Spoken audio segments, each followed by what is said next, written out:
നമസ്കാരം.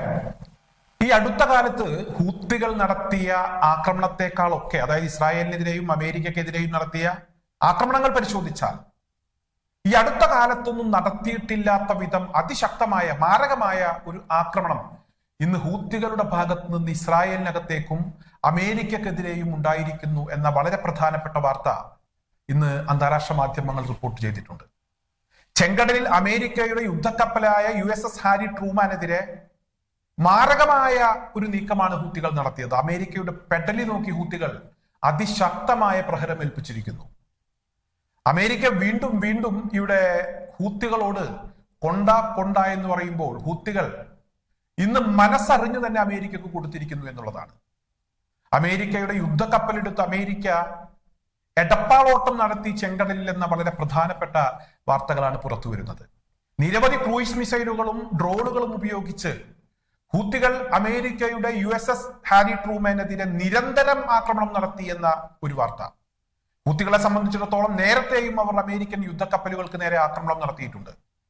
അമേരിക്കയുടെ പേരുകേട്ട അബ്രഹാം ലിങ്കൺ എന്ന യുദ്ധക്കപ്പലിന് നേരെ ഹൂത്തികളുടെ ആക്രമണം ഉണ്ടായിട്ടുണ്ട്.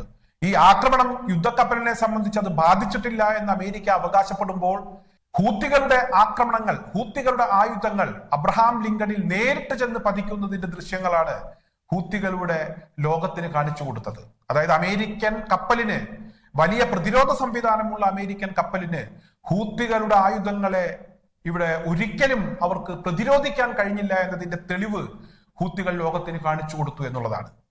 അതിനുശേഷവും അബ്രഹാം ലിങ്കണ് നേരെയും USS ഹാരി ട്രൂമാന് നേരെയും ഹൂത്തികളുടെ ആക്രമണം ഉണ്ടായി. അമേരിക്കയുടെ ഭാഗത്ത് നിന്ന് ഒരു പ്രത്യാക്രമണത്തിന് അമേരിക്ക ശ്രമിച്ചെങ്കിലും പലപ്പോഴും ആ ആക്രമണങ്ങളൊക്കെ പരാജയപ്പെട്ടു എന്നുള്ളതാണ്. അമേരിക്ക ഇപ്പോഴും നിരന്തരം ശ്രമിച്ചുകൊണ്ടിരിക്കുകയാണ്. ഹൂത്തികളെ ഒന്ന് ഒതുക്കുന്നതിന് വേണ്ടിയുള്ള ശ്രമങ്ങൾ അമേരിക്കയുടെ ഭാഗത്ത് നിന്ന് തുടരുമ്പോൾ, യമനെ ലക്ഷ്യമാക്കി ഇസ്രായേലും അമേരിക്കയും സംയുക്തമായി ആക്രമണങ്ങൾ നടത്തുമ്പോൾ ഈ ആക്രമണങ്ങളൊക്കെ പരാജയപ്പെടുന്നു. ഹൂത്തികൾ തുടർച്ചയായി അമേരിക്കയെ തിരിച്ചടിക്കുന്നു, ഇസ്രായേലിനെ വിറപ്പിക്കുന്നു. കഴിഞ്ഞ ദിവസം ഇവിടെ ഇസ്രായേലിനെതിരെ ഹൂത്തികൾ നടത്തിയ ആക്രമണത്തിൽ ഇസ്രായേലിന്റെ ഒരു പവർ സ്റ്റേഷനാണ് ഇല്ലാതായത്. എന്നാൽ ഇന്ന് ടെല്ലവീവിലെയും അതുപോലെ തന്നെ അഷ്കലോണിലെയും ഒക്കെ സൈനിക സൈറ്റുകളെ ഹൂത്തികൾ ഹൈപ്പർസോണിക് മിസൈൽ ഉപയോഗിച്ച് ആക്രമിച്ചിരിക്കുന്നു. തുടർച്ചയായി ഇവിടെ അമേരിക്കയുടെ താഡും അതുപോലെ തന്നെ ഇസ്രായേലിന്റെ അയൺ ഡോമും ഒക്കെ, അവരുടെ എയർ ഡിഫൻസ് സിസ്റ്റം പരാജയപ്പെടുന്നതിന്റെ ദൃശ്യങ്ങൾ ഹൂത്തികൾ ലോകത്തിന് കാണിച്ചു കൊടുക്കുകയാണ്. താഡ് വെക്കുന്നതിനേക്കാൾ നല്ലത്, അതായത് താഡ് ഉപയോഗിച്ച് പ്രതിരോധ സംവിധാനം ശക്തിപ്പെടുത്തുന്നതിനേക്കാൾ നല്ലത് വല്ല കരിമ്പനപ്പട്ട, നമ്മുടെ നാട്ടിലൊക്കെ അങ്ങനെ പറയും, അത് മറ്റുള്ള എല്ലാ സ്ഥലങ്ങളിലും എങ്ങനെയാണ് പറയുന്നത് എന്നറിയില്ല, കൊടപ്പനയുടെ പട്ട അല്ലെങ്കിൽ കരിമ്പനയുടെ പട്ട, ഇതൊക്കെ വെച്ച് മറക്കുന്നതാണ് ഇസ്രായേലിനെ സംബന്ധിച്ചിടത്തോളം ഇപ്പോൾ നല്ലത് എന്ന് വ്യക്തമാക്കുന്ന ദൃശ്യങ്ങളാണ് ഹൂത്തികളുടെ ഭാഗത്ത് നിന്നും പുറത്തു വരുന്നത്. ഹൂത്തികളുടെ ആക്രമണങ്ങൾ മാത്രമല്ല, ഹമാസിന്റെ ഭാഗത്ത് നിന്നുള്ള റോക്കറ്റ് ആക്രമണങ്ങളെ പോലും ഇസ്രായേലിന് ചെറുക്കാൻ കഴിയുന്നില്ല.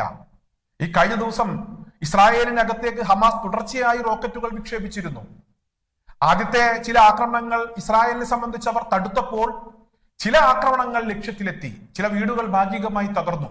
എന്നാൽ കഴിഞ്ഞ ദിവസം ഹമാസ് നടത്തിയ റോക്കറ്റ് ആക്രമണത്തെ തുടർന്ന് ഇസ്രായേലിനകത്തെ പാതി തകർന്ന കെട്ടിടങ്ങൾ പൂർണ്ണമായും തകർന്നു എന്ന വാർത്തയാണ് അന്താരാഷ്ട്ര മാധ്യമങ്ങൾ റിപ്പോർട്ട് ചെയ്തത്. ഇന്ന് ഹമാസിന്റെ ഭാഗത്ത് നിന്ന് വീണ്ടും അതിശക്തമായ പ്രഹരം ഇസ്രായേലിനെ ഏൽപ്പിച്ച ചില വാർത്തകൾ പുറത്തു വന്നിട്ടുണ്ട്. അതായത് 2 IDF സൈനികരെ ഹമാസ് ആക്രമണത്തിലൂടെ കീഴ്പ്പെടുത്തിയിരിക്കുന്നു, കൊലപ്പെടുത്തിയിരിക്കുന്നു. അത് IDF തന്നെ ഇപ്പോൾ സ്ഥിരീകരിച്ചിരിക്കുകയാണ്. ഹമാസിന് മുന്നിലും ഇസ്രായേലിന് പിടിച്ചു നിൽക്കാൻ കഴിയുന്നില്ല. കഴിഞ്ഞ ദിവസങ്ങളിൽ ഹിസ്ബുള്ള ഒരു വരവ് കൂടെ ഞങ്ങൾ വരാൻ തയ്യാറാണ്, വരേണ്ടി വരുമെന്ന് വ്യക്തമാക്കിയിരുന്നു. ഇന്നത്തെ സാഹചര്യത്തിൽ ഹിസ്ബുള്ള കൂടെ രംഗപ്രവേശം നടത്തിയാൽ ഇസ്രായേലിനെ സംബന്ധിച്ചിടത്തോളം അവർക്ക് ബങ്കറിൽ നിന്ന് പുറത്തിറങ്ങാൻ കഴിയാത്ത വിധം അവർ കുടുങ്ങിപ്പോകും എന്ന കാര്യത്തിൽ തർക്കമില്ല. എന്തായാലും ഇറാൻ ഏറ്റവും പുതിയ ഭൂമി തുരന്ന് ആക്രമണം നടത്താൻ ശേഷിയുള്ള മിസൈലുകൾ അത് വികസിപ്പിച്ചെടുത്തു. അതുടൻ തന്നെ അവർ ഇവിടെ അവതരിപ്പിക്കാൻ പോകുന്നു എന്ന ഒരു വാർത്ത ഇപ്പോൾ അന്താരാഷ്ട്ര മാധ്യമങ്ങൾ റിപ്പോർട്ട് ചെയ്തിട്ടുണ്ട്. അത്തരത്തിലുള്ള ആയുധങ്ങൾ ഹൂത്തികളുടെയും അതുപോലെ തന്നെ ഹിസ്ബുള്ളയുടെയും കയ്യിലെത്താൻ അധിക സമയം വേണ്ടിവരില്ല. എന്തായാലും ഇറാൻ വികസിപ്പിച്ചെടുക്കുന്ന ആയുധങ്ങൾ അത് ശത്രുവിന് നേരെ പരീക്ഷിക്കുന്നത് മിക്കവാറും ഇവിടെ ഹിസ്ബുള്ളയും അതുപോലെ തന്നെ ഹൂത്തികളും ഹമാസും ഒക്കെയാണ്. അതുകൊണ്ട് തന്നെ അവരുടെ പക്കൽ ഈ ആയുധങ്ങൾ എത്തിയാൽ ഇസ്രായേലിനെ സംബന്ധിച്ചിടത്തോളം ബങ്കർ പോലും അവർക്ക് സുരക്ഷിതമല്ലാത്ത ഒരു സാഹചര്യം വരും.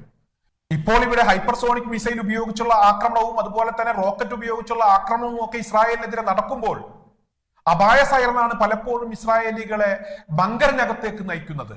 എന്നാൽ ഇനി ബങ്കർ പോലും സുരക്ഷിതമല്ലാത്ത ഒരു അവസ്ഥ ഇസ്രായേലിനെ സംബന്ധിച്ചിടത്തോളം വരാനിരിക്കുന്നു എന്ന വളരെ പ്രധാനപ്പെട്ട വാർത്തകൾ അന്താരാഷ്ട്ര മാധ്യമങ്ങൾ റിപ്പോർട്ട് ചെയ്യുന്നു. അമേരിക്ക വീണ്ടും വീണ്ടും ഹൂത്തികളിൽ നിന്ന് അടി വാങ്ങിക്കൂട്ടിക്കൊണ്ടിരിക്കുന്നു എന്ന വളരെ പ്രധാനപ്പെട്ട വാർത്തയും ഇന്ന് അന്താരാഷ്ട്ര മാധ്യമങ്ങൾ റിപ്പോർട്ട് ചെയ്തിട്ടുണ്ട്.